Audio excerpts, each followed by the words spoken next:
Hello ਦੋਸਤੋ, welcome ਆ ਤੁਹਾਡਾ ਤੁਹਾਡੇ ਆਪਣੇ ਚੈਨਲ ਪ੍ਰੀਤ ਐਜੂਕੇਸ਼ਨ 'ਤੇ।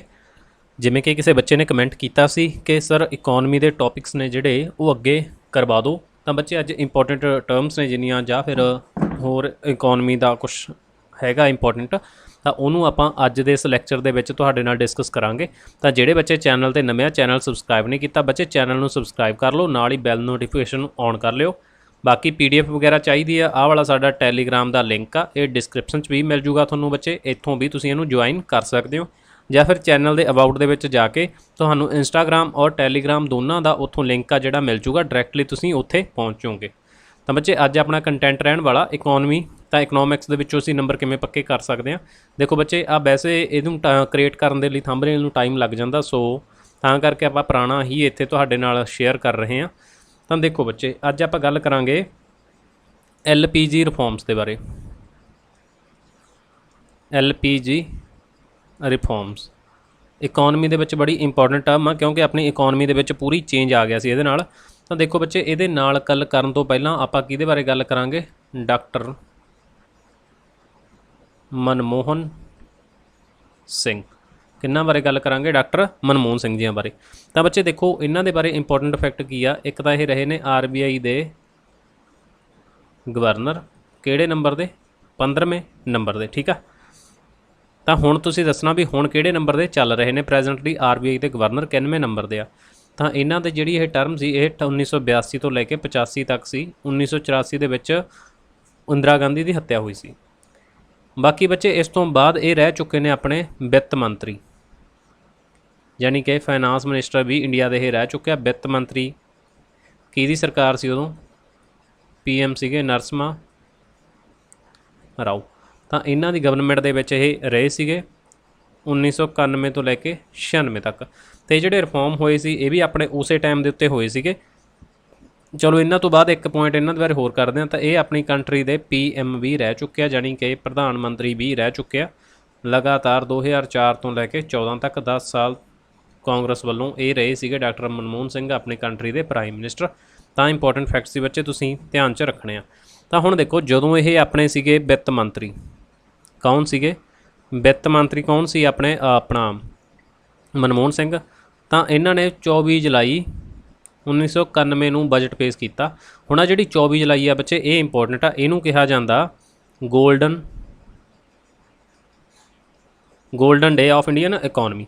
ਇਹ ਕਈ ਵਾਰੀ ਸਿੱਧਾ ਫੈਕਟ ਪੁੱਛ ਲਿਆ ਜਾਂਦਾ ਸਾਨੂੰ, ਗੋਲਡਨ ਡੇ ਕਿਹਨੂੰ ਕਿਹਾ ਜਾਂਦਾ? ਜਦੋਂ ਆਪਣੇ LPG ਰਿਫੋਰਮ ਜਾਂ ਇਹਦੇ ਵਿੱਚ ਇਹ ਚੀਜ਼ ਹੋਈ ਸੀ 1991 ਦੇ ਬਜਟ ਦੇ ਵਿੱਚ 24 ਜੁਲਾਈ ਨੂੰ ਰੱਖਿਆ ਗਿਆ ਸੀ। ਸੋ ਇਹਨੂੰ ਅਸੀਂ 24 ਜੁਲਾਈ ਨੂੰ ਕੀ ਕਹਿੰਦੇ ਆ ਬੱਚੇ? 24 ਜੁਲਾਈ ਨੂੰ ਕਿਹਾ ਜਾਂਦਾ golden day of the Indian economy.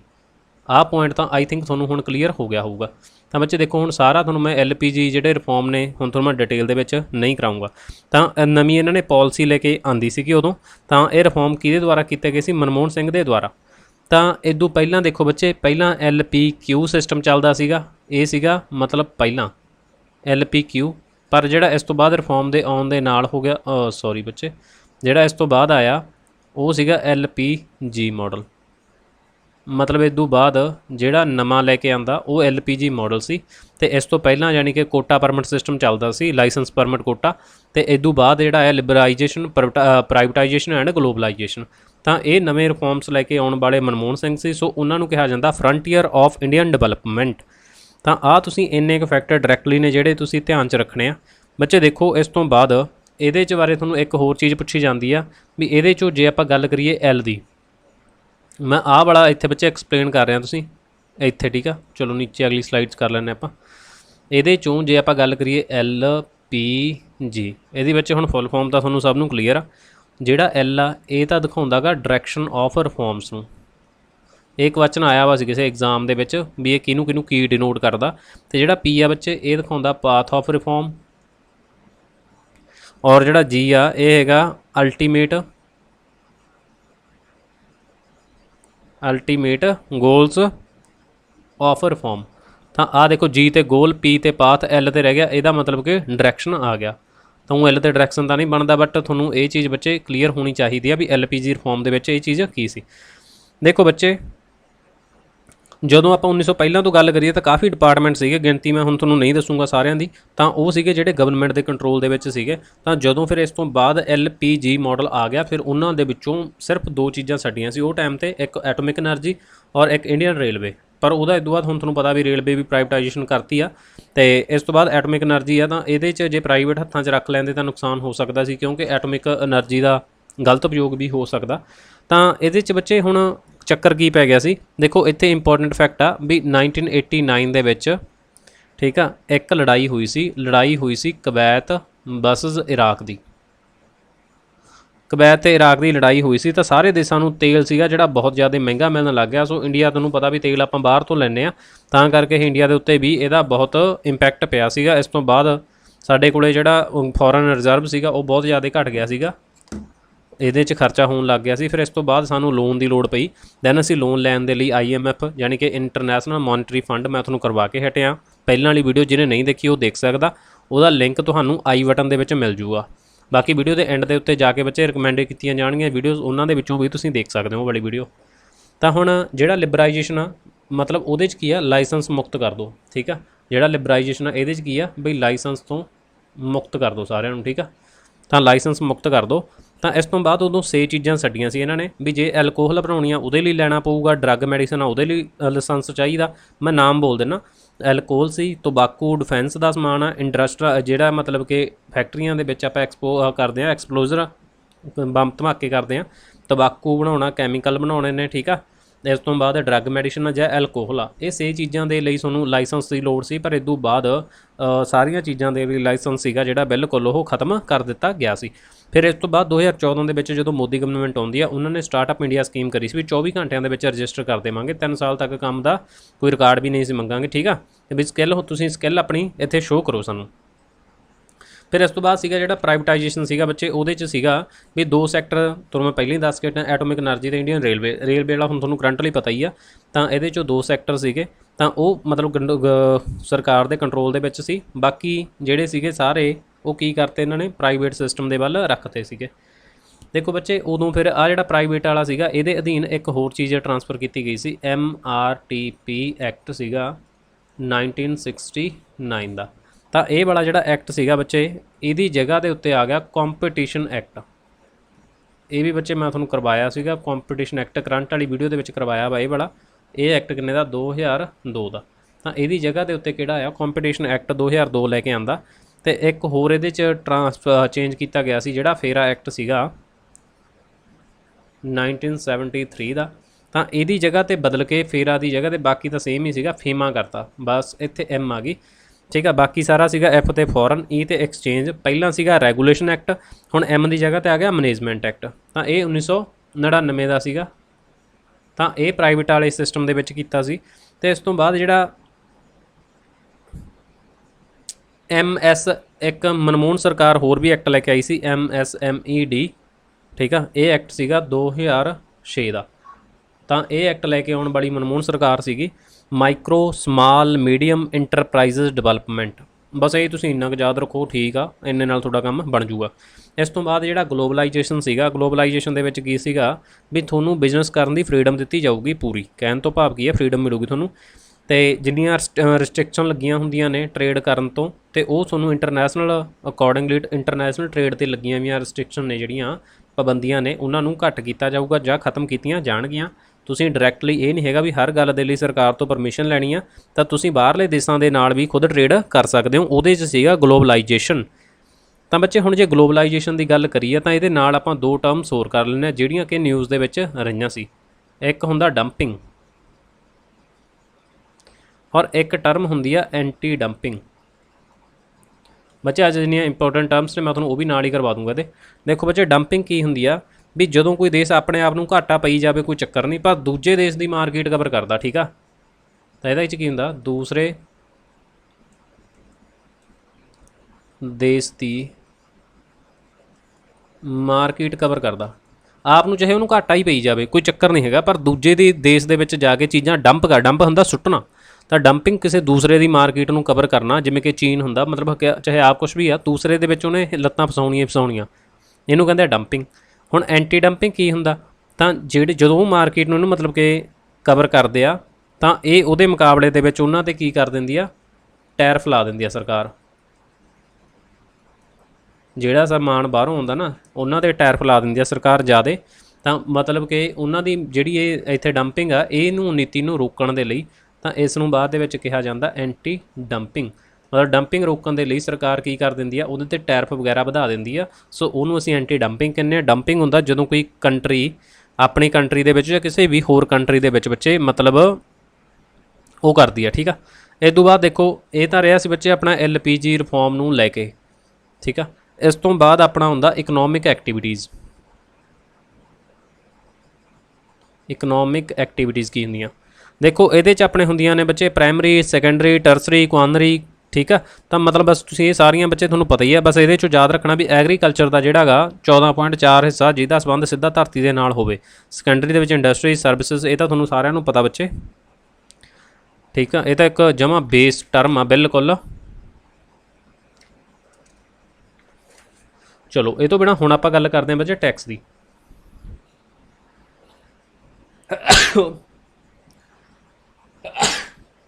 Sorry ਬੱਚੇ, ਦੇਖੋ ਹੁਣ ਆਪਾਂ ਗੱਲ ਕਰਦੇ ਹਾਂ ਟੈਕਸ ਦੀ।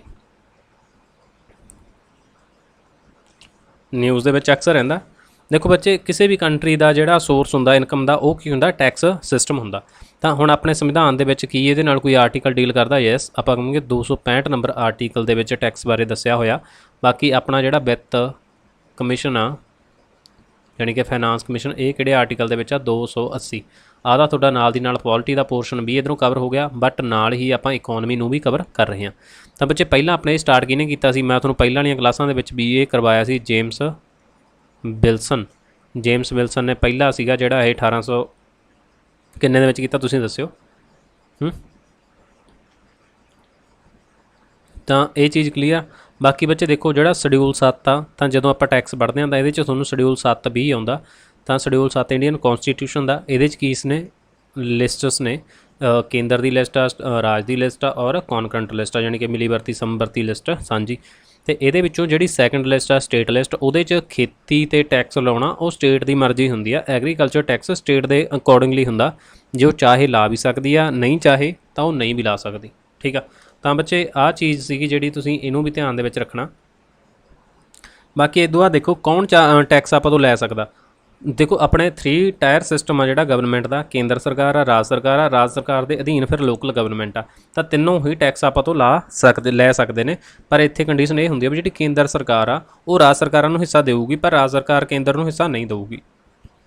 ਹੁਣ ਠੀਕ ਆ, ਆਹ ਤਾਂ ਸੀਗੇ ਇਹਦੇ ਬਾਰੇ ਬੇਸਿਕ ਫੈਕਟ। ਹੁਣ ਟੈਕਸ ਕਿੰਨੇ ਤਰ੍ਹਾਂ ਦੇ ਹੁੰਦੇ ਆ, ਹੁਣ ਆਪਾਂ ਟੈਕਸ ਪੜ੍ਹਦੇ ਹਾਂ। ਇੱਕ ਤਾਂ ਹੁੰਦਾ ਬੱਚੇ ਬਿਲਕੁਲ ਡਾਇਰੈਕਟ ਟੈਕਸ, ਔਰ ਇੱਕ ਹੀ ਇਹਦੇ ਨਾਲ ਫਿਰ ਆਪਾਂ ਪੜ੍ਹਦੇ ਹਾਂ ਇਨਡਾਇਰੈਕਟ ਟੈਕਸ।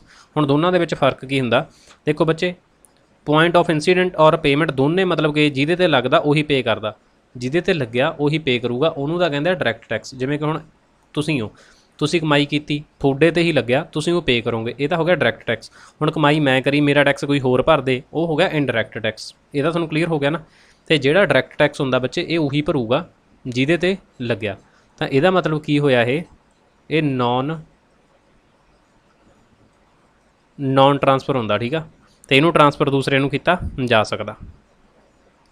ਹੁਣ ਇਹ ਲੱਗਦਾ ਕਾਹਦੇ ਤੇ ਆ, ਇਨਕਮ ਆ ਕੋਈ ਸਾਡੀ ਉਹਦੇ ਤੇ ਲੱਗ ਜਾਂਦਾ, ਪ੍ਰੋਫਿਟ ਹੋਇਆ ਉਹਦੇ ਤੇ ਵੀ ਇਹ ਚੀਜ਼ ਆ ਜਿਹੜੀ ਲਾਗੂ ਹੋ ਜਾਂਦੀ ਆ। ਕਲੀਅਰ ਆ। ਹੁਣ ਦੇਖੋ ਬੱਚੇ ਇਹਨੂੰ ਡਾਇਰੈਕਟ ਟੈਕਸ ਨੂੰ ਲਿਆ ਕਿਸ ਦੇ ਦੁਆਰਾ ਜਾਂਦਾ, ਤੁਹਾਨੂੰ ਪਤਾ ਵੀ ਸਾਰਿਆਂ ਨੂੰ ਪਹਿਲਾਂ ਤਾਂ ਉੱਤੇ ਹੁੰਦਾ ਵਿੱਤ ਮੰਤਰਾਲਾ। ਠੀਕ ਆ, ਵਿੱਤ ਮੰਤਰਾਲਾ ਬੱਚੇ ਉਰੇ ਮੈਂ ਪੂਰਾ ਨਹੀਂ ਲਿਖ ਰਿਹਾ, ਮੈਂ ਤਾਂ ਤੁਹਾਨੂੰ ਸ਼ਾਰਟ ਦੇ ਵਿੱਚ ਚੀਜ਼ ਸਮਝਾ ਰਿਹਾ। ਇਸ ਤੋਂ ਬਾਅਦ ਇਹਦੇ 'ਚ ਹੁੰਦਾ ਰੈਵਨਿਊ ਡਿਪਾਰਟਮੈਂਟ। ਰੈਵਨਿਊ ਡਿਪਾਰਟਮੈਂਟ ਤੋਂ ਬਾਅਦ ਅੱਗੇ ਕੀ ਹੁੰਦੇ ਆ, 2 ਬੋਰਡ ਹੁੰਦੇ ਆ ਇਹਦੇ 'ਚ, ਇੱਕ ਹੁੰਦਾ CBDT, ਇੱਕ ਹੁੰਦਾ CBIC। ਠੀਕ ਆ, ਤਾਂ ਜਿਹੜਾ CBDT ਆ ਇਹਦੀ ਜਾਣੀ ਕਿ ਸੈਂਟਰਲ ਬੋਰਡ, CB ਤਾਂ ਦੋਨਾਂ ਦੇ ਵਿੱਚ ਸੇਮ ਆ, central board of direct tax. ਜਿਹੜਾ ਹੁਣ ਡਾਇਰੈਕਟ ਟੈਕਸ ਨੂੰ ਲਊਗਾ ਉਹ ਕੌਣ ਆ, ਮੈਂ ਇੱਥੇ ਹਾਈਲਾਈਟ ਕਰਦਾ ਇਹ ਵਾਲੇ ਪੁਆਇੰਟ ਨੂੰ। ਜਿਹੜਾ ਬੱਚੇ ਦੇਖੋ ਇੱਧਰੋਂ ਡਾਇਰੈਕਟ ਟੈਕਸ ਨੂੰ ਲਊਗਾ ਤਾਂ ਉਹ ਕੌਣ ਆ, ਤਾਂ ਪਹਿਲਾਂ ਵਿੱਤ ਮੰਤਰਾਲਾ, ਫਿਰ ਰੈਵਨਿਊ ਡਿਪਾਰਟਮੈਂਟ। ਅੱਗੇ ਰੈਵਨਿਊ ਡਿਪਾਰਟਮੈਂਟ ਦੇ ਅੱਗੇ 2 ਹਿੱਸੇ ਨੇ, CBDT। ਤਾਂ ਜਿਹੜਾ CBDT ਜਾਣੀ ਕਿ central board of direct tax, ਤਾਂ ਇਹ ਵਾਲਾ ਲਊਗਾ ਡਾਇਰੈਕਟ ਟੈਕਸ। ਆਹ ਤਾਂ ਤੁਹਾਨੂੰ ਕਲੀਅਰ ਹੋ ਗਿਆ। ਚਲੋ ਆਈ ਥਿੰਕ ਇਹ ਚੀਜ਼ ਤੁਹਾਨੂੰ ਬੱਚੇ ਬਿਲਕੁਲ ਕਲੀਅਰ ਹੋਊਗੀ। ਇਸ ਤੋਂ ਬਾਅਦ ਆਪਾਂ ਦੇਖਦੇ ਹਾਂ ਜਿਹੜਾ ਤੁਹਾਡੇ ਕੋਲੇ ਹੈਗਾ ਆ ਦੇਖੋ CBIC ਗ੍ਰੀਨ ਕਲਰ ਦਾ, ਠੀਕ ਆ। ਪਹਿਲਾਂ ਇਹ CBEC ਹੁੰਦਾ ਸੀ, ਐਕਸਾਈਜ਼ ਐਂਡ ਕਸਟਮ, ਮਤਲਬ ਇਹਦੀ ਜਗ੍ਹਾ ਤੇ ਪਹਿਲਾਂ ਉਰੇ E ਹੁੰਦੀ ਸੀ ਬੱਚੇ, ਠੀਕ ਆ। ਤਾਂ ਇਹਨੂੰ ਇਹ ਇੰਡਾਇਰੈਕਟ ਟੈਕਸ ਲੈਂਦੀ ਆ। ਹੁਣ ਇਹ ਟੈਕਸ ਕਿਹੜਾ ਲੈਂਦੀ ਆ? ਇੰਡਾਇਰੈਕਟ ਟੈਕਸ ਕਿਹਦੇ ਦੁਆਰਾ ਲਿਆ ਜਾਂਦਾ? CBIC ਦੁਆਰਾ।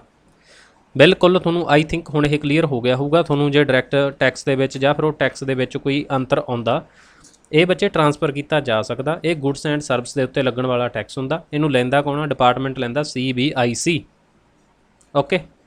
ਜਿਵੇਂ ਕਿ ਇਹਦੇ 'ਚ ਬਾਕੀ ਬੱਚੇ ਦੇਖੋ, ਇਹ ਤੋਂ ਬਿਨਾਂ ਆਪਾਂ ਟੈਕਸ ਦੀਆਂ 2-4 ਹੋਰ ਜਿਹੜੀਆਂ ਟਾਈਪਸ ਨੇ ਉਹਨਾਂ ਨੂੰ ਦੇਖਣਾ ਹੁੰਦਾ ਇਹਦੇ 'ਚ, ਅਤੇ ਇਹ ਨਿਊਜ਼ ਦੇ ਵਿੱਚ ਵੀ ਰਹਿੰਦੀਆਂ ਨੇ, ਕਈ ਵਾਰ ਤੁਹਾਨੂੰ ਆ ਵੀ ਜਾਂਦੀਆਂ। ਇੱਕ ਹੁੰਦਾ ਪ੍ਰੋਗਰੈਸਿਵ ਟੈਕਸ, ਇਹਨੂੰ ਕਿਹਾ ਜਾਂਦਾ ਅਮੀਰਾਂ 'ਤੇ ਬੋਝ, ਠੀਕ ਆ। ਬਰਡਨ ਔਨ ਰਿਚ, ਜਾਂ ਮਤਲਬ ਕਿ ਜਿਹੜੇ ਹੁੰਦੇ ਆ ਉਹਨਾਂ ਦੇ ਉੱਤੇ ਪੈਂਦਾ। ਤਾਂ ਇਹਦੇ 'ਚ ਬੱਚੇ ਕੀ ਹੁੰਦਾ? ਜੇ ਤਾਂ ਦੇਖੋ ਤੁਹਾਡੀ ਇਨਕਮ ਆ ਜਿਹੜੀ, ਔਰ ਤੁਹਾਡਾ ਟੈਕਸ, ਕੀ ਚੱਕਰ ਪੈਂਦਾ ਇਹਦੇ 'ਚ? ਇਨਕਮ ਵਧੀ ਨਾਲ ਹੀ ਟੈਕਸ ਵਧਿਆ। ਦੇਖੋ ਇਨਕਮ ਕਿੰਨਾਂ ਦੀ ਵਧੂਗੀ? ਜਿਹੜੇ ਅਮੀਰ ਲੋਕ ਆ, ਜੇ ਉਹਨਾਂ ਦੀ ਇਨਕਮ ਵਧੀ ਤਾਂ ਨਾਲ ਹੀ ਉਹਨਾਂ ਦਾ ਟੈਕਸ ਵਧਿਆ। ਤਾਂ ਇਹਨੂੰ ਕਰਕੇ ਕਿਹਾ ਜਾਂਦਾ ਅਮੀਰਾਂ ਦੇ ਉੱਤੇ ਬੋਝ। ਪ੍ਰੋਗਰੈਸਿਵ ਟੈਕਸ ਤੁਹਾਨੂੰ ਆਈ ਥਿੰਕ ਕਲੀਅਰ ਹੋ ਗਿਆ ਹੋਊਗਾ। ਇਸ ਤੋਂ ਬਾਅਦ ਹੁੰਦਾ ਬੱਚੇ ਰਿਗਰੈਸਿਵ ਟੈਕਸ। ਕਿਹੜਾ ਹੁੰਦਾ? ਇਹ ਹੁੰਦਾ ਫਿਰ ਗਰੀਬਾਂ 'ਤੇ ਬੋਝ। ਇਹਦੇ 'ਚ ਕੀ ਹੁੰਦਾ?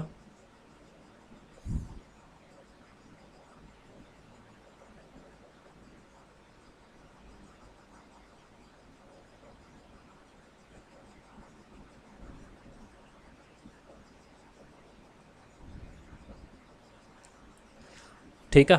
ਤਾਂ ਬੱਚੇ ਦੇਖੋ ਮੈਂ ਤੁਹਾਨੂੰ ਹੁਣ 2 ਟਰਮਸ ਬੋਲੂੰਗਾ। ਇੱਕ ਤਾਂ ਮੈਂ ਤੁਹਾਨੂੰ ਬੋਲੂੰਗਾ ਰਿਗਰੈਸਿਵ ਟੈਕਸ ਦੀ, ਔਰ ਇੱਕ ਇਸ ਤੋਂ ਬਾਅਦ ਹੁੰਦਾ ਪ੍ਰੋਪੋਰਸ਼ਨਲ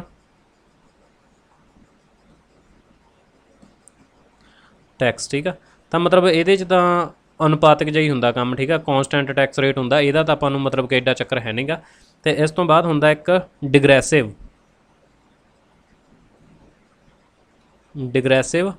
ਟੈਕਸ। ਤਾਂ ਇਹਦੇ 'ਚ ਬੱਚੇ ਕੀ ਹੁੰਦਾ? ਜਦੋਂ ਇਨਕਮ ਉੱਪਰ ਨੀਚੇ ਹੁੰਦੀ ਰਹਿੰਦੀ ਹੈ ਪਰ ਟੈਕਸ ਥੋੜ੍ਹਾ ਬਹੁਤਾ ਵੱਧਦਾ ਜਾਂ ਘਟਦਾ ਅਤੇ ਬਾਅਦ ਦੇ ਵਿੱਚ ਸਟਿਲ ਹੋ ਜਾਂਦਾ, ਇਹਨੂੰ ਕਿਹਾ ਜਾਂਦਾ ਡਿਗਰੈਸਿਵ ਟੈਕਸ। ਇਸ ਤੋਂ ਬਾਅਦ 1-2 ਟਰਮਸ ਤੁਸੀਂ ਹੋਰ ਧਿਆਨ ਦੇ ਵਿੱਚ ਰੱਖ ਲਿਓ, ਇਹ ਵੀ ਨਿਊਜ਼ ਦੇ ਵਿੱਚ ਅਕਸਰ ਰਹਿੰਦੀਆਂ ਨੇ ਬੱਚੇ। ਤਾਂ ਮੈਂ ਕੱਲ੍ਹ ਤੁਹਾਨੂੰ ਆਈ ਥਿੰਕ ਕਰਵਾ ਵੀ ਦਿੱਤੀਆਂ। ਇੱਕ ਹੁੰਦਾ ਸੈਸ, ਇੱਕ ਹੁੰਦਾ ਸਰ ਚਾਰਜ। ਸਭ ਨੇ ਜ਼ਰੂਰ ਇੱਕ ਵਾਰੀ ਇਹ ਟਰਮ ਸੁਣੀ ਹੋਊਗੀ। ਦੇਖੋ ਬੱਚੇ, ਸੈਸ ਉਹ ਹੁੰਦਾ ਵੀ ਜਿਹੜਾ ਪਰਪਜ਼ ਆ, ਜਿਹੜੀ ਸਰਕਾਰ ਉਹ ਦੱਸ ਦਿੰਦੀ ਆ, ਓਬਜੈਕਟ ਦੱਸਦੀ ਆ ਗਵਰਨਮੈਂਟ ਵੀ ਅਸੀਂ ਕਾਹਦੇ ਕਰਕੇ ਇਹ ਚੀਜ਼ ਲੈ ਰਹੇ ਹਾਂ। ਜਿਹੜਾ ਸਰਚਾਰਜ ਹੁੰਦਾ, ਬਸ ਇਹਦੇ 'ਤੇ ਇੰਨਾ ਧਿਆਨ ਰੱਖਣਾ, ਟੈਕਸ ਔਨ ਟੈਕਸ, ਮਤਲਬ ਕਿ 100 ਰੁਪਏ ਦੀ ਚੀਜ਼ ਆ ਤਾਂ ਉਹਦੇ 'ਤੇ 4 ਰੁਪਏ ਟੈਕਸ ਲੱਗ ਗਿਆ, 104। ਉਹ 104 ਦੇ ਉੱਤੇ ਕੋਈ ਹੋਰ ਮਤਲਬ ਕਿ 104 'ਤੇ ਲੱਗ ਗਿਆ, ਵਿੱਚ ਹੀ ਟੈਕਸ ਲੱਗਿਆ ਵਾ ਉਹ, ਅਤੇ ਮੂਲ ਦੋਨਾਂ ਦੇ ਉੱਪਰ ਲੱਗ ਕੇ, ਟੈਕਸ ਦੇ ਉੱਪਰ ਲੱਗ ਕੇ ਜਿਹੜਾ ਲੱਗਦਾ ਉਹਨੂੰ ਕਹਿੰਦੇ ਆ ਸਰਚਾਰਜ, ਠੀਕ ਆ। ਬੱਚੇ ਦੇਖੋ, ਇੱਕ ਹੁੰਦਾ ਟੈਕਸ ਅਵੋਇਡ ਕਰਨਾ ਹੁੰਦਾ ਟੈਕਸ ਬਚਾਉਣਾ, ਠੀਕ ਆ। ਤਾਂ ਇਸ ਤੋਂ ਜਿਵੇਂ ਐਫਡੀਆਂ, PPF, LIC ਆ, ਮਿਊਚੁਅਲ ਫੰਡ ਦੇ ਵਿੱਚ ਪੈਸਾ, ਤੁਹਾਡਾ ਟਿਊਸ਼ਨ ਫੀ ਆ, ਡੋਨੇਸ਼ਨ ਆ, ਇਹ ਚੀਜ਼ਾਂ ਦੇ ਵਿੱਚ ਤੁਸੀਂ ਪੈਸਾ ਟੈਕਸ ਬਚਾ ਸਕਦੇ ਹੋ। ਇੱਕ ਹੁੰਦਾ ਟੈਕਸ ਇਵੇਜ਼ਨ, ਉਹਦਾ ਮਤਲਬ ਹੁੰਦਾ ਚੋਰੀ ਕਰਨਾ, ਉਹ ਇਲੀਗਲ ਹੁੰਦਾ, ਉਹਦੇ 'ਚ ਨਾਲ ਹੀ ਬਲੈਕ ਮਨੀ ਆਉਂਦੀ ਆ, ਠੀਕ ਆ। ਤਾਂ ਇੱਕ ਤਾਂ ਤੁਹਾਡੀ ਇਹ ਵਾਲੀ ਚੀਜ਼ ਸੀਗੀ। ਚਲੋ ਬੱਚੇ, ਆਪਾਂ ਹੋਰ ਇਹਦੇ 'ਚ ਮੈਂ ਤੁਹਾਨੂੰ ਇੰਪੋਰਟੈਂਟ ਜੀ ਫੈਕਟ ਆ ਜਿਹੜੇ ਬੱਚੇ ਉਹ ਦੱਸਦਾ ਤੁਹਾਨੂੰ ਮੈਂ, ਜਿਨ੍ਹਾਂ ਦੇ ਵਿੱਚੋਂ ਤੁਹਾਨੂੰ ਡਾਇਰੈਕਟਲੀ ਕੁਐਸਚਨ ਨੇ ਜਿਹੜੇ ਉਹ ਫਰੇਮ ਹੋ ਸਕਦੇ ਆ। ਦੇਖੋ ਬੱਚੇ, GST, ਹੁਣ ਆਪਾਂ GST 'ਤੇ ਵੀ ਝਾਤ ਮਾਰ ਲੈਂਦੇ ਹਾਂ। GST ਗੁੱਡਸ ਸਰਵਿਸਿਜ਼ ਟੈਕਸ, ਤਾਂ ਇਹ ਇੰਪਲੀਮੈਂਟ ਕਦੋਂ ਹੋਇਆ ਸੀ? 1 ਜੁਲਾਈ 2017 ਨੂੰ। ਇੰਪਲੀਮੈਂਟ 1 ਜੁਲਾਈ 2017 ਨੂੰ ਹੋਇਆ ਸੀ, ਔਰ ਕਸ਼ਮੀਰ ਦੇ ਵਿੱਚ ਹੋਇਆ ਸੀ ਇਹ 7 ਜੁਲਾਈ ਨੂੰ, ਠੀਕ ਆ। ਫਸਟ ਕੰਟਰੀ ਪੂਰੇ ਵਿਸ਼ਵ ਦੇ ਵਿੱਚ ਇਹਨੂੰ ਲਾਗੂ ਕਰਨ ਵਾਲੀ ਕਿਹੜੀ ਸੀਗੀ? ਫਰਾਂਸ। ਤਾਂ ਫਰਾਂਸ ਨੇ ਕਦੋਂ ਕਰਿਆ ਸੀ? 1954 ਦੇ ਵਿੱਚ, ਠੀਕ ਆ। ਤਾਂ ਇਹਨੇ ਕਰਤਾ ਸੀ। ਇੰਡੀਆ ਇੰਪਲੀਮੈਂਟ 91ਵੇਂ ਨੰਬਰ 'ਤੇ ਆ। ਭਾਰਤ ਤੋਂ ਪਹਿਲਾਂ 159 ਦੇਸ਼ ਕਰ ਚੁੱਕੇ ਸੀ, ਭਾਰਤ 160ਵੇਂ ਨੰਬਰ 'ਤੇ ਸੀ ਜਿਹਨੇ GST ਇੰਪਲੀਮੈਂਟ ਕੀਤਾ। ਤਾਂ ਬੱਚੇ ਹੁਣ ਆਪਣੇ ਜਿਹੜਾ GST ਕੀਤਾ, ਇਹ ਬੇਸ ਕਿਹਦੇ ਆ? ਕੈਨੇਡੀਅਨ। ਅਸੀਂ ਕੈਨੇਡੀਅਨ ਮਾਡਲ ਨੂੰ ਫੋਲੋ ਕਰਕੇ GST ਆਪਦਾ ਤਿਆਰ ਕੀਤਾ। ਬਾਕੀ ਇਹਦੇ 'ਚ ਤੁਹਾਨੂੰ ਆ ਜਾਂਦਾ ਵੀ ਰਿਕਮੈਂਡ ਕਿਹਨੇ ਕੀਤਾ ਸੀ? ਵਿਸ਼ਵਨਾਥ ਪ੍ਰਤਾਪ ਸਿੰਘ, ਫਾਈਨਾਂਸ ਮਿਨਿਸਟਰ ਸੀਗਾ 1985 ਦੇ ਵਿੱਚ।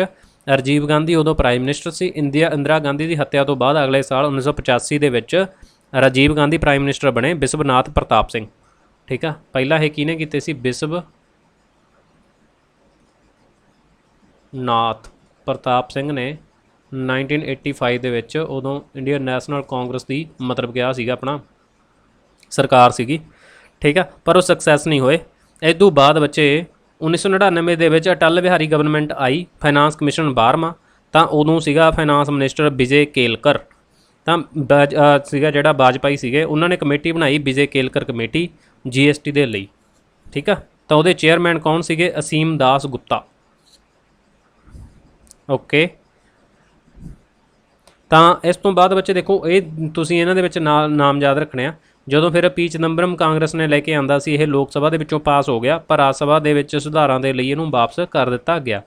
ਬਾਕੀ ਹੁਣ ਜਿਹੜਾ GST ਅੰਬੈਸਡਰ ਬਣਾਇਆ ਗਿਆ ਸੀ, ਉਹ ਤੁਸੀਂ ਦੱਸਣਾ ਇੱਥੇ ਕਮੈਂਟ ਕਰਕੇ ਵੀ ਇਹਦਾ ਅੰਬੈਸਡਰ ਕਿਹਨੂੰ ਬਣਾਇਆ ਗਿਆ ਸੀ।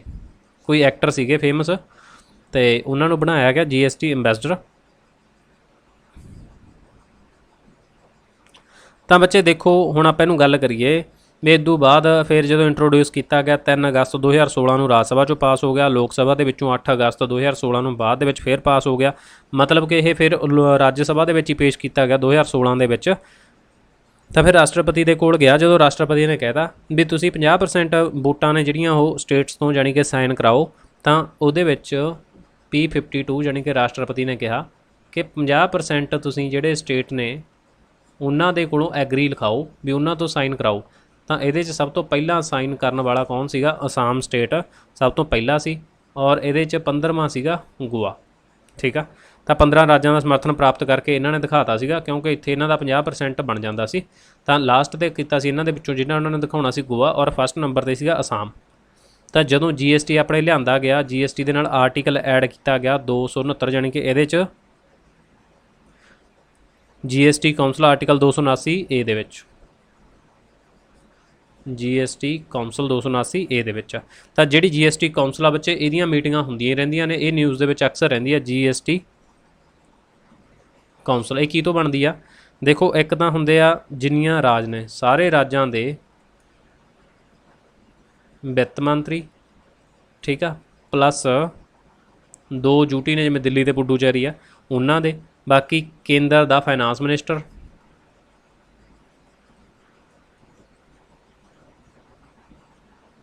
ਅਤੇ ਸੈਂਟਰ ਦਾ ਮਤਲਬ ਕਿ ਹੋਰ ਦੂਸਰਾ ਜਿਹੜਾ ਫਾਈਨਾਂਸ ਮਿਨਿਸਟਰ, ਜਿਵੇਂ ਕਿ ਅਨੁਰਾਗ ਠਾਕਰ ਸੀਗਾ ਪਹਿਲਾਂ, ਤਾਂ ਉਹ ਬੜੇ ਹੁੰਦੇ ਆ ਜਿਹੜੇ ਇਹ ਸਾਰਿਆਂ ਨੂੰ ਮਿਲ ਕੇ ਬੱਚੇ ਕੀ ਬਣ ਜਾਂਦੀ ਆ? ਆਪਣੇ GST ਕਾਉਂਸਲ ਬਣ ਜਾਂਦੀ ਆ। ਡਨ। ਚਲੋ, ਇੱਕ ਇਹ ਵਾਲੀ ਚੀਜ਼ ਸੀ ਬੱਚੇ। ਬਾਕੀ ਤੁਹਾਨੂੰ ਮੈਂ ਬਜਟ ਦੇ ਬਾਰੇ, ਪਬਲਿਕ ਫਾਈਨਾਂਸ ਆ ਜਿਹੜਾ ਰੈਵੈਨਿਊ ਰਿਸਿਪਟ ਆ, ਇਹ ਚੀਜ਼ ਬੱਚੇ ਮੈਂ ਤੁਹਾਨੂੰ ਪਹਿਲਾਂ ਹੀ ਕਰਵਾ ਚੁੱਕਿਆ ਗਾ ਵੀ ਕਿਹੜਾ ਬਜਟ ਕਿਵੇਂ ਹੁੰਦਾ, ਕਿਹੜੇ ਦੇ ਵਿੱਚ ਕੀ ਹਿਸਾਬ ਕਿਤਾਬ ਹੁੰਦਾ। ਠੀਕ ਆ, ਇਸ ਤੋਂ ਬਾਅਦ ਇੱਕ ਹੁੰਦਾ ਬੱਚੇ ਤੁਹਾਡੇ ਕੋਲੇ ਬੈਲੈਂਸ ਬਜਟ। ਬੈਲੈਂਸ ਬਜਟ ਕਿਹੜਾ ਹੁੰਦਾ? ਜਿਹਦੇ 'ਚ ਆਮਦਨ ਅਤੇ ਖਰਚਾ ਬਰਾਬਰ ਜਾ ਚੱਲੇ। ਅਨਬੈਲੈਂਸ ਹੁੰਦਾ, ਉਹਨਾਂ ਦੇ ਵਿੱਚ ਕੋਈ ਮਤਲਬ ਕਿ ਪੈਰਿਟੀ ਨਹੀਂ ਹੈਗੀ, ਮਤਲਬ ਕਿ ਬਰਾਬਰਤਾ ਨਹੀਂ ਹੈਗੀ। ਡੈਫੀਸਿਟ ਬਜਟ ਹੁੰਦਾ ਵੀ ਖਰਚਾ ਜ਼ਿਆਦਾ ਚੱਲਦਾ ਔਰ ਆਮਦਨ ਘੱਟ ਹੋ ਰਹੀ ਆ। ਸਰਪਲਸ ਬਜਟ ਹੁੰਦਾ ਵੀ ਇਨਕਮ ਜ਼ਿਆਦਾ ਹੋ ਰਹੀ ਆ ਔਰ ਐਕਸਪੈਂਡੀਚਰ ਘੱਟ ਹੋ ਰਿਹਾ। ਤਾਂ ਇਹਨਾਂ ਸਾਰੀਆਂ ਟਰਮਸ ਨੂੰ ਤੁਸੀਂ ਧਿਆਨ 'ਚ ਰੱਖਣਾ। ਇੱਕ ਹੁੰਦਾ ਫਿਸਕਲ ਡੈਫੀਸਿਟ, ਰਾਜਕੋਸ਼ੀ ਘਾਟਾ। ਟੋਟਲ ਐਕਸਪੈਂਡੀਚਰ ਦੇ ਵਿੱਚੋਂ ਕੁੱਲ ਪ੍ਰਾਪਤੀਆਂ ਨੂੰ ਘਟਾ ਦਿੰਦੇ ਆ, ਉਦੋਂ ਬਾਅਦ ਜਿੰਨਾ ਉਹ ਬਚ ਕੇ ਆ ਜਾਂਦਾ। ਜਿਵੇਂ ਕਿ ਮੰਨ ਲਓ ਅਗਲੀ ਟਰਮ ਦੇਖਦੇ ਆਪਾਂ, ਫਿਸਕਲ ਡੈਫੀਸਿਟ। ਇਹ ਬੱਚੇ ਕੀ ਹੁੰਦਾ? ਇਹਨੂੰ ਕਹਿੰਦੇ ਉਹ ਆਪਾਂ ਇਹਨੂੰ ਬੋਲਦੇ ਹਾਂ ਆਪਣੀ ਭਾਸ਼ਾ ਵਾਲੇ ਵਿੱਚ ਰਾਜਕੋਸ਼ੀ ਘਾਟਾ। ਤਾਂ ਇਹਦੇ 'ਚ ਕੀ ਹੁੰਦਾ? ਮਤਲਬ ਕਿ ਜਿੰਨਾ ਟੋਟਲ ਐਕਸਪੈਂਡੀਚਰ ਜਾਣੀ ਕਿ ਖਰਚ ਸਾਰਾ, ਉਹਦੇ 'ਚੋਂ ਪ੍ਰਾਪਤੀ ਜਾਂ ਇਨਕਮ ਆ ਜਿਹੜਾ ਉਹਨੂੰ ਮਾਈਨਸ ਕਰ ਦਿੱਤਾ ਜਾਂਦਾ। ਜਿਵੇਂ ਕਿ ਮੰਨ ਲਓ ਖਰਚ 10 ਲੱਖ ਆ ਔਰ ਆਹ ਸੀ 8, ਤਾਂ 2 ਲੱਖ ਦਾ ਜਿਹੜਾ ਬਚ ਗਿਆ, ਇਹ ਸਾਡਾ ਕੀ ਆ? ਡਿਫਰੈਂਸ 2 ਲੱਖ ਦਾ। ਇਹ ਪਬਲਿਕ ਡੈਟ ਹੀ ਹੋਊਗਾ। ਪਬਲਿਕ ਡੈਟ ਕੀ ਹੁੰਦਾ? ਕਰਜ਼ਾ ਤਾਂ ਹੋਊਗਾ। ਇਹਨੂੰ ਫਿਸਕਲ ਡੈਫੀਸਿਟ ਕਿਹਾ ਜਾਂਦਾ। ਉਧਾਰ ਨਹੀਂ ਇਹਦੇ 'ਚ ਇਨਕਲੂਡ ਕਰਦੇ। ਠੀਕ ਆ, ਔਰ ਪ੍ਰਾਇਮਰੀ ਡੈਫੀਸਿਟ ਹੁੰਦਾ, ਉਹਦੇ 'ਚ ਕੀ ਹੁੰਦਾ? ਮਤਲਬ ਜਿੰਨਾ ਫਿਸਕਲ ਡੈਫੀਸਿਟ ਹੁੰਦਾ ਉਹਦੇ 'ਚੋਂ ਇੰਟਰਸਟ ਪੇਮੈਂਟ ਆ ਉਹਨੂੰ ਘਟਾ ਕੇ ਦੇਸ਼ ਨੂੰ ਆਪਣੇ ਜੋਗੀ ਇਨਕਮ ਹੋ ਜਾਂਦੀ ਹੈ, ਪਰ ਵਿਆਜ ਦੇਣ ਦੇ ਵਿੱਚ ਬਹੁਤ ਰੁਪਈਆ ਜਾਂਦਾ, ਤਾਂ ਉਹ ਵਾਲਾ ਹੁੰਦਾ ਪ੍ਰਾਇਮਰੀ ਡੈਫੀਸਿਟ। ਰੈਵੈਨਿਊ ਡੈਫੀਸਿਟ ਬੱਚੇ ਇਹ ਆਪਣੇ ਸ਼ੁਰੂ ਕੀਤਾ ਗਿਆ ਸੀ 1997 ਦੇ ਵਿੱਚ। ਬਸ ਇੰਨਾ ਕੁ ਤੁਸੀਂ ਗਾਹਾਂ ਨਹੀਂ ਜਾਣਾ, ਬਸ ਇੰਨਾ ਕੁ ਇਹਨੂੰ ਧਿਆਨ ਦੇ ਵਿੱਚ ਰੱਖ ਸਕਦੇ ਹੋ। ਕਲੀਅਰ ਆ? ਜ਼ੀਰੋ ਬੇਸ ਬਜਟ ਹੁੰਦਾ, ਜਿਹੜੇ ਦੇ ਵਿੱਚ ਹਰ ਸਾਲ ਨਵਾਂ ਖਰਚਾ ਜ਼ੀਰੋ ਤੋਂ ਸਟਾਰਟ ਕੀਤਾ ਜਾਂਦਾ, ਉਹਨੂੰ ਜ਼ੀਰੋ ਬਜਟ ਕਿਹਾ ਜਾਂਦਾ। ਜ਼ੀਰੋ ਡੈਫੀਸਿਟ ਬਜਟ ਜਿਹਦੇ ਵਿੱਚ ਇਕੁਅਲ ਹੁੰਦਾ ਸਭ, ਘਾਟਾ ਨਹੀਂ ਹੁੰਦਾ, ਉਹਨੂੰ ਬੈਲੈਂਸ ਬਜਟ ਵੀ ਕਹਿ ਦਿੰਦੇ ਆ। ਟੈਕਸ ਹੈਵਨ ਕਿਹਨਾਂ ਨੂੰ ਕਿਹਾ ਜਾਂਦਾ, ਜਿੱਥੇ ਟੈਕਸ ਹੈਵ ਨਹੀਂ ਜਾਂ ਮਤਲਬ ਕਿ ਬਹੁਤ ਛੋਟਾ ਹੁੰਦਾ, ਘੱਟ ਹੁੰਦਾ। ਸਵਿਟਜ਼ਰਲੈਂਡ, ਲਕਸਮਬਰਗ ਹੋ ਗਿਆ, ਪਨਾਮਾ ਹੋ ਗਿਆ, ਜਿਬਰਾਲਟਰ ਹੋ ਗਿਆ, ਇਹ ਵਾਲੀਆਂ ਸਟੇਟਸ ਨੇ ਬੱਚੇ ਜਿੱਥੇ ਮਤਲਬ ਕਿ ਇੱਕ ਹੁੰਦਾ ਗੋਲਡਨ ਰੂਲ। ਬੱਚੇ ਗੋਲਡਨ ਰੂਲ ਇੰਪੋਰਟੈਂਟ ਆ, ਮੈਨੂੰ ਯਾਦ ਰੱਖਿਓ। ਗੋਲਡਨ ਰੂਲ ਕੀ ਹੁੰਦਾ, ਉਹ ਜਦੋਂ ਕਿ ਪੈਸਾ ਉਧਾਰ ਲੈਂਦੇ ਆ ਸਰਕਾਰ, ਸਿਰਫ ਇਨਵੈਸਟ ਕਰਨ ਦੇ ਲਈ ਲੈਂਦੀ ਆ, ਉਹਨੂੰ ਕੀ ਕਹਿੰਦੇ ਆ। ਚਲੋ ਹੁਣ ਆਪਾਂ ਇੱਕ ਦੋ ਫੈਕਟ ਨੇ ਜਿਹੜੇ RBI ਦੇ ਕਰ ਲੈਂਦੇ ਆ, ਠੀਕ ਆ। ਤਾਂ ਫਸਟ ਬੈਂਕ ਬੱਚੇ ਆਪਣੇ 1770 ਦੇ ਵਿੱਚ ਬਣਿਆ ਸੀ, ਬੈਂਕ ਆਫ ਹਿੰਦੁਸਤਾਨ। ਇਹ ਤੁਹਾਡਾ GK ਵਾਲਾ ਵੀ ਆ। ਇਸ ਤੋਂ ਬਾਅਦ RBI ਬਣੀ। RBI ਕੀ ਆ, ਨੋਨ ਕੌਨਸਟੀਟਿਊਸ਼ਨਲ ਆ, ਸਟੈਚੂਰੀ ਬੋਡੀ ਆ, ਐਡਵਾਈਜ਼ਰੀ ਬੋਡੀ ਆ। ਐਡਵਾਈਜ਼ਰੀ ਆ, ਇਹ ਸਰਕਾਰ ਨੂੰ ਸਾਰਾ ਕੁਛ ਉਹਦੇ ਵਿੱਤੀ ਦੇ ਬਾਰੇ ਸਲਾਹ ਕਰਦੀ ਆ। ਸਟੈਚੂਰੀ ਬੋਡੀ ਆ ਕਿਉਂਕਿ ਐਕਟ ਦੇ ਦੁਆਰਾ ਬਣਾਈ ਗਈ ਆ। ਅਤੇ ਨੋਨ ਕੌਨਸਟੀਟਿਊਸ਼ਨਲ ਆ ਇਹ। ਤਾਂ ਇਹ ਚੀਜ਼, ਇਹਦਾ ਸੈਟਅਪ ਕਦੋਂ ਕੀਤਾ ਗਿਆ ਸੀ, 1935 1 ਅਪ੍ਰੈਲ ਨੂੰ। ਉਦੋਂ ਕਲਕੱਤਾ ਦੇ ਵਿੱਚ ਸੀ, ਪਰ 1937 ਵਿੱਚ RBI ਦੇ ਵਿੱਚ ਆਹ ਸਟੇਟਮੈਂਟ ਬਣ ਸਕਦੀ ਆ। ਜਦੋਂ 1935 ਦੇ ਵਿੱਚ ਸੈਟਅਪ ਕੀਤੀ, ਉਦੋਂ ਇਹ ਕਲਕੱਤੇ ਕਰੀ ਸੀ, ਪਰ 1937 ਦੇ ਵਿੱਚ ਇਹਨੂੰ ਸ਼ਿਫਟ ਕਰਤਾ ਸੀਗਾ, ਸੌਰੀ, ਬੰਬੇ। ਠੀਕ ਆ, ਤਾਂ ਆਹ ਗੱਲ ਵੀ ਤੁਸੀਂ ਧਿਆਨ 'ਚ ਵਿੱਚ ਰੱਖਣੀ ਆ। ਬਾਕੀ ਇਹਦੇ 'ਚ ਹੁੰਦਾ ਸ਼ਡਿਊਲ ਅਤੇ ਨੋਨ ਸ਼ਡਿਊਲ ਬੈਂਕ। ਹੁਣ ਇਹ ਕਿਹੜੀਆਂ ਹੁੰਦੀਆਂ ਬੱਚੇ, ਦੇਖੋ ਜਿਹੜਾ ਤਾਂ ਇਹਦੇ ਸੈਕੰਡ ਸ਼ਡਿਊਲ ਦੇ ਵਿੱਚ ਆ ਗਈਆਂ RBI ਐਕਟ 1934 ਦੇ, ਤਾਂ ਉਹ ਤਾਂ ਹੈਗੀਆਂ ਨੇ schedule bank. Non schedule bank ਹੁੰਦੀਆਂ ਨੇ ਜਿਹੜੀਆਂ ਕਿ ਇਹਦੇ 'ਚ ਨਹੀਂ ਆਉਂਦੀਆਂ, ਜਿਵੇਂ ਕਿ ਸਟੇਟ ਬੈਂਕ ਆਫ ਸਿੱਕਮ ਆ, ਇਹ 1975 ਦੇ ਵਿੱਚ ਅਸੀਂ ਸ਼ਾਮਲ ਕਰੀਏ ਅਤੇ 22ਵਾਂ ਰਾਜ ਇਹ ਬਣਿਆ ਸੀ। ਠੀਕ ਆ, ਲੋਕਲ ਏਰੀਆ ਬੈਂਕ ਨੇ ਜਿਹੜੇ, ਇਹ ਵੀ ਮਤਲਬ ਕਿ ਆਪਾਂ ਬਾਅਦ ਦੇ ਵਿੱਚ ਮਨਮੋਹਨ ਸਰਕਾਰ ਲੈ ਕੇ ਆਈ ਆ।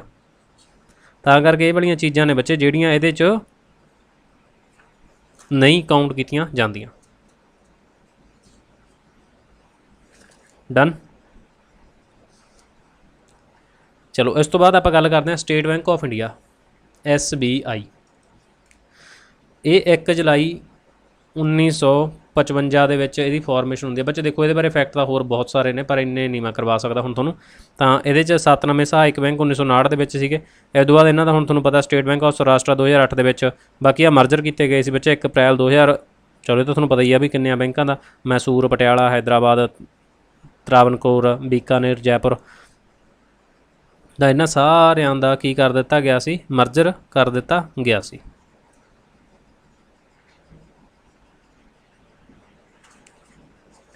ਦੇਖੋ ਬੱਚੇ ਇੱਕ ਇੰਪੋਰਟੈਂਟ ਟਰਮ ਹੁੰਦੀ ਆ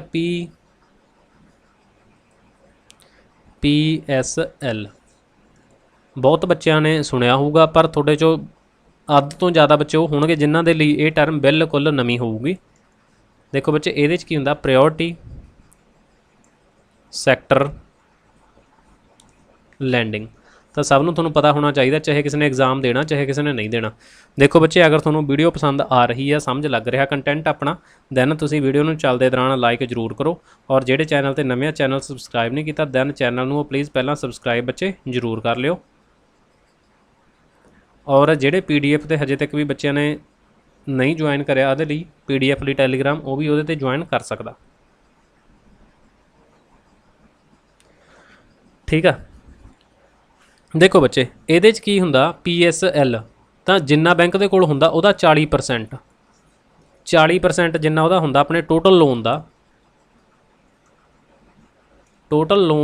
40% ਉਹਨਾਂ ਨੇ PSL ਦੇ ਰੂਪ ਦੇ ਵਿੱਚ ਦੇਣਾ ਹੁੰਦਾ। ਸਮਝੇ? PSL ਕੀ ਹੁੰਦਾ, ਪ੍ਰਾਇਓਰਟੀ ਸੈਕਟਰ ਲੈਂਡਿੰਗ। ਪ੍ਰਾਇਓਰਟੀ ਹੁੰਦੀ ਆ ਪ੍ਰਾਥਮਿਕਤਾ ਦੇ ਆਧਾਰ 'ਤੇ। ਤਾਂ ਹੁਣ ਇਹਦੇ 'ਚ ਕਿਹੜੇ ਕਿਹੜੇ ਸੈਕਟਰ ਨੇ, ਜਿਵੇਂ ਕਿ ਐਗਰੀਕਲਚਰ ਆ, ਇਹਦੇ ਲਈ ਦੇਣਾ। ਇਸ ਤੋਂ ਬਾਅਦ ਐਜੂਕੇਸ਼ਨ ਆ, ਫਿਰ ਹਾਊਸਿੰਗ ਆ। ਬੱਚੇ ਮੈਂ ਸਾਰੇ ਲਿਖਦਾ ਨਹੀਂ, ਮੈਂ ਬੋਰਡ ਸਾਰੇ ਦਊਂਗਾ ਤੁਹਾਨੂੰ। MSME ਆ, 5ਵਾਂ ਐਕਸਪੋਰਟ ਇੰਪੋਰਟ ਆ। ਫਿਰ ਇਹ ਤੋਂ ਬਾਅਦ ਰੀਨਿਊਏਬਲ ਐਨਰਜੀ ਆ, ਸੋਸ਼ਲ ਇਨਫਰਾਸਟਰਕਚਰ ਆ। ਇਹ ਤੋਂ ਬਾਅਦ SC OBC ਵਰਕਰ ਸੈਕਸ਼ਨ ਵਗੈਰਾ ਵਗੈਰਾ ਨੇ ਸਾਰੇ। ਤਾਂ ਜਾਂ ਡਿਸੇਬਲ ਨੇ, ਇਹਨਾਂ ਦੇ ਲਈ 40% ਪੈਸਾ ਜਿਹੜਾ ਇਹਨਾਂ ਨੇ ਦੇਣਾ ਹੁੰਦਾ PSL ਦੇ ਰੂਪ ਦੇ ਵਿੱਚ। ਤਾਂ ਪ੍ਰਾਇਓਰਟੀ ਸੈਕਟਰ ਲੈਂਡਿੰਗ ਤੋਂ ਬੱਚੇ ਤੁਹਾਨੂੰ ਕਲੀਅਰ ਹੋ ਗਿਆ ਹੋਊਗਾ। ਬਾਕੀ 1973 ਦੇ ਵਿੱਚ ਇੱਕ ਕਮੇਟੀ ਬਣੀ ਸੀ, 1973 ਦੇ ਵਿੱਚ ਕਮੇਟੀ PJ ਨਾਇਕ। ਤੁਹਾਨੂੰ ਇਹ ਵੀ ਆ ਸਕਦਾ ਵੀ PJ ਨਾਇਕ ਕਮੇਟੀ ਕਾਹਦੇ ਨਾਲ ਰਿਲੇਟਡ ਆ, ਕਦੋਂ ਬਣੀ ਸੀ? 1973 ਦੇ ਵਿੱਚ ਇਹ ਵਾਲੀ ਕਮੇਟੀ ਬਣੀ ਸੀ। ਤਾਂ ਇਹਨੇ ਰਿਕਮੈਂਡ ਕੀਤਾ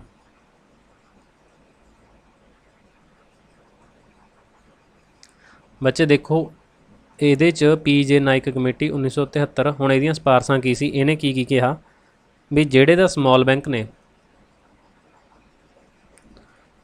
ਉਹ 75% PSL ਦੇਣਗੇ, ਅਤੇ ਜਿਹੜੇ RRB ਨੇ ਗ੍ਰਾਮੀਣ ਬੈਂਕ ਇਹ ਵੀ 75% ਦੇਣਗੇ, ਠੀਕ ਆ। ਅਤੇ ਜਿਹੜੇ ਪੇਮੈਂਟ ਬੈਂਕ ਨੇ ਜਿਵੇਂ ਏਅਰਟੈਲ ਹੋ ਗਿਆ, ਆ ਵੋਡਾਫੋਨ ਆਇਆ ਸੀ M-ਪੈਸਾ ਵਗੈਰਾ ਵਗੈਰਾ, ਐਵੇਂ ਇਹਨਾਂ ਨੇ ਮਤਲਬ ਕਿ ਕੋਈ PSL ਨਹੀਂ ਦੇਣਾ, ਨੋ PCL।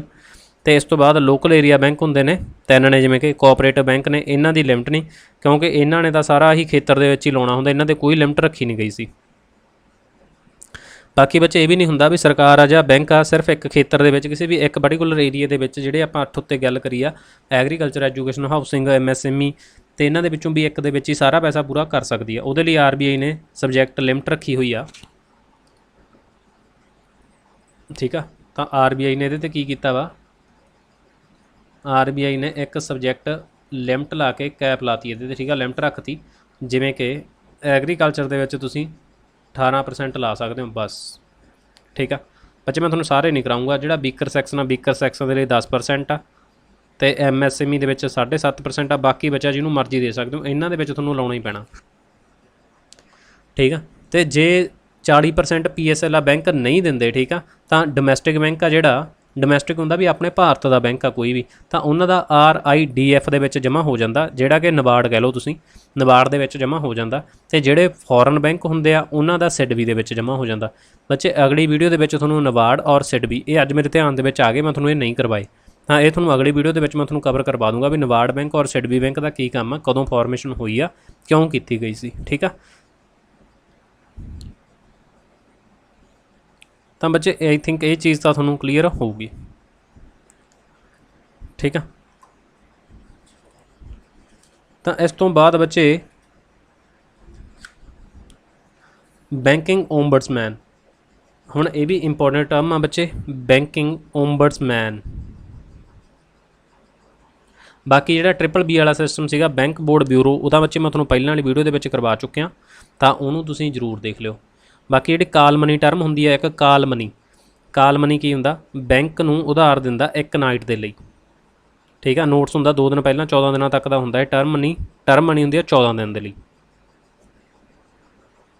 ਡਨ। ਚਲੋ ਦੇਖੋ ਬੱਚੇ, ਬੈਂਕਿੰਗ ਓਮਬਡਸਮੈਨ, ਜਿਵੇਂ ਕਿ ਆਪਾਂ ਉਹਦਾ ਲੋਕਾਯੁਕਤ ਪੜ੍ਹੇ ਸੀ, ਤਾਂ ਇਹਨਾਂ ਦੇ ਵਿੱਚ ਇੱਕ ਹੁੰਦਾ ਬੈਂਕਿੰਗ ਓਮਬਡਸਮੈਨ, ਇਹ ਇੰਪੋਰਟੈਂਟ ਟਰਮ ਆ। ਤਾਂ ਬੱਚੇ ਇਹ ਸਟਾਰਟ ਕਿੰਨੇ ਦੇ ਵਿੱਚ ਕੀਤੇ ਗਏ ਸੀ, ਸਟਾਰਟ ਕੀਤੇ ਗਏ ਸੀ ਇਹ 2006 ਦੇ ਵਿੱਚ, ਇਹ ਵਾਲੀ ਸਿਸਟਮ ਸੀਗਾ ਜਿਹੜਾ। ਅਤੇ ਬੈਂਕਿੰਗ ਐਕਟ ਆਪਣੇ ਕਿੰਨੇ ਸੀ, ਬੈਂਕਿੰਗ ਐਕਟ ਆਇਆ ਸੀ ਆਪਣਾ 1949 ਦਾ। RBI ਦਾ ਰਾਸ਼ਟਰੀਕਰਨ ਕਦੋਂ ਕੀਤਾ ਗਿਆ ਸੀ, ਇਹ ਤੁਸੀਂ ਦੱਸਿਓ ਕਮੈਂਟ ਕਰਕੇ। ਤਾਂ ਇਹਦਾ ਜਿਹੜਾ ਸੈਕਸ਼ਨ 35A ਆ, ਇਹਦੇ ਅਕੋਰਡਿੰਗਲੀ ਇਹ ਸੈਟਅਪ ਹੋਇਆ ਗਿਆ ਸਾਰਾ। ਅਤੇ ਜੇ ਆਪਾਂ ਗੱਲ ਕਰੀਏ ਵੀ ਇਹਨਾਂ ਦਾ ਟਰਮ ਕਿੰਨੇ ਸਾਲ ਦੀ ਹੁੰਦੀ ਆ, ਇਹਨਾਂ ਦੀ ਟਰਮ ਹੁੰਦੀ ਆ 3 ਈਅਰਸ ਦੀ, ਮਤਲਬ ਕਿ 3 ਸਾਲ ਦੀ ਇਹਨਾਂ ਦੀ ਟਰਮ ਹੁੰਦੀ ਆ। ਲਿਮਟ 20 ਲੱਖ ਤੱਕ ਕੇਸ ਦੇਖ ਸਕਦੇ ਆ ਇਹ, ਸੌਰੀ ਲੱਖ 20 ਲਿਖਤਾ, ਚਲੋ ਕੋਈ ਨਹੀਂ, 20 ਲੱਖ ਤੱਕ ਇਹ ਕੇਸ ਨੇ ਜਿਹੜੇ ਉਹ ਦੇਖ ਸਕਦੇ ਆ। ਬਾਕੀ ਜੇ ਤੁਹਾਨੂੰ ਅਜੇ ਵੀ ਕੀ ਇਹਨਾਂ ਨੂੰ ਰੀਅਪੁਆਇੰਟ ਕੀਤਾ ਜਾ ਸਕਦਾ, ਤਾਂ ਆਪਾਂ ਕਹਾਂਗੇ ਯੈਸ। ਅਤੇ ਇੰਡੀਆ ਦੇ ਵਿੱਚ ਤਕਰੀਬਨ ਇਹ 21-22 ਗਿਣਤੀ ਆ ਜਿਹੜੀ ਇਹਨਾਂ ਦੀ ਹੈਗੀ ਆ। ਅਪੁਆਇੰਟ ਇਹਨਾਂ ਨੂੰ ਕੌਣ ਕਰਦਾ,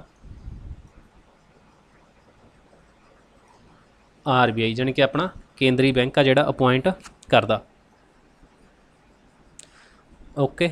ਬਾਕੀ ਇਹਨਾਂ ਦੇ ਵਿੱਚ ਕੰਪਲੇਂਟ ਮੈਥਡ ਕਿਵੇਂ ਆ ਬੱਚੇ, ਔਨਲਾਈਨ ਵੀ ਕਰ ਸਕਦੇ ਹੋ ਤੁਸੀਂ, ਆਫਲਾਈਨ ਵੀ ਕਰ ਸਕਦੇ ਹੋ। ਤਾਂ ਮਤਲਬ ਇਹਦੇ 'ਚ ਐਡਵੋਕੇਟ ਨਹੀਂ ਚਾਹੀਦਾ ਹੁੰਦਾ, ਤੁਸੀਂ ਆਪ ਕਰਨਾ ਹੁੰਦਾ, ਅਤੇ ਕੋਈ ਇਹਦੇ 'ਚ ਫੀਸ ਨਹੀਂ ਹੈਗੀ, ਓਕੇ। ਹੁਣ ਜਿਵੇਂ ਦੇਖੋ ਪਹਿਲਾਂ ਕੀ ਸੀਗਾ, ਪਹਿਲਾਂ ਤੁਸੀਂ ਬੈਂਕ ਮੈਨੇਜਰ ਕੋਲੇ ਹੁੰਦੇ ਹੋ, ਜਿਵੇਂ ਕਿ ਤੁਹਾਡਾ ਪੈਸੇ ਦਾ ਰੌਲਾ ਬੱਚੇ ਕਿਸੇ ਨਾਲ, ਠੀਕ ਆ, ਬੈਂਕ ਦੇ ਵਿੱਚ ਆ, ਤਾਂ ਪਹਿਲਾਂ ਤੁਸੀਂ ਬੈਂਕ ਮੈਨੇਜਰ ਕੋਲੇ ਕੰਪਲੇਂਟ ਕਰਨੀ ਹੁੰਦੀ ਆ। ਤਾਂ ਬੈਂਕ ਮੈਨੇਜਰ ਦਾ ਸਮਾਂ ਕਿੰਨਾ ਹੁੰਦਾ, 30 ਦਿਨ ਦਾ, 30 ਡੇਜ਼ ਦਾ ਸਮਾਂ ਹੁੰਦਾ ਬੈਂਕ ਮੈਨੇਜਰ ਦਾ। ਜੇ ਉਹਨੇ ਦੇਖ ਲਿਆ ਠੀਕ ਆ, ਤਾਂ ਫਿਰ ਇਸ ਤੋਂ ਬਾਅਦ ਤੁਸੀਂ ਬੈਂਕ ਓਮਬਡਸਮੈਨ ਕੋਲੇ ਜਾਓਗੇ, ਠੀਕ ਆ, ਇਹਦੇ ਕੋਲ ਕੰਪਲੇਂਟ ਕਰੋਗੇ। ਇਹਦੇ ਕੋਲੇ 3 ਮਹੀਨੇ ਦਾ ਸਮਾਂ ਹੁੰਦਾ, ਯਾਨੀ ਕਿ 90 ਡੇਜ਼ ਦਾ। ਤਾਂ 90 ਡੇਜ਼ ਦਾ ਸਮਾਂ ਇਹਦੇ ਕੋਲ ਹੁੰਦਾ।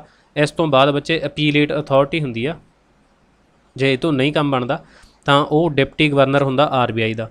ਇਸ ਤੋਂ ਬਾਅਦ ਤੁਸੀਂ ਕੋਰਟ ਦੇ ਵਿੱਚ ਜਾ ਸਕਦੇ ਹੋ। ਅਗਰ ਡਾਇਰੈਕਟ ਕੋਰਟ ਦੇ ਵਿੱਚ ਜਾਂਦੇ ਹੋ ਤਾਂ ਕੋਰਟ ਦੀ ਮੰਨਣੀ ਪਊਗੀ ਤੁਹਾਨੂੰ, ਫਿਰ ਇਹਨਾਂ ਤਿੰਨਾਂ ਦੀਆਂ ਗੱਲਾਂ ਕੋਰਟ ਬਦਲ ਸਕਦਾ।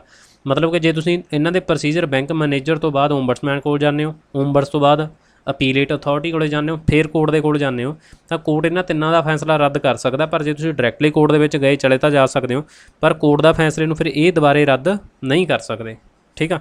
ਤਾਂ ਬੱਚੇ ਦੇਖੋ ਇੰਸ਼ੋਰੈਂਸ ਓਮਬਡਸਮੈਨ ਆ, ਇਹ ਆਪਾਂ ਕੱਲ੍ਹ ਨੂੰ ਕਰ ਲਾਂਗੇ। ਇਸ ਤੋਂ ਬਾਅਦ ਸਿਡਬੀ ਤੇ ਜਿਵੇਂ ਹੋਰ ਆਪਣੀਆਂ ਇੰਪੋਰਟੈਂਟ ਟਰਮਸ ਰਹਿ ਗਈਆਂ ਤਾਂ ਉਹਨਾਂ ਨੂੰ ਮੈਂ ਤੁਹਾਨੂੰ ਬੱਚੇ ਅਗਲੀ ਵੀਡੀਓ ਦੇ ਵਿੱਚ ਕਵਰ ਕਰਵਾ ਦੂੰਗਾ। ਡਿਜੀਟਲ ਪੇਮੈਂਟ ਹੋ ਗਿਆ, RTGS ਕੀ ਹੁੰਦਾ, NPA ਇੰਪੋਰਟੈਂਟ ਟਰਮ ਆਪਣੀ। ਠੀਕ ਆ।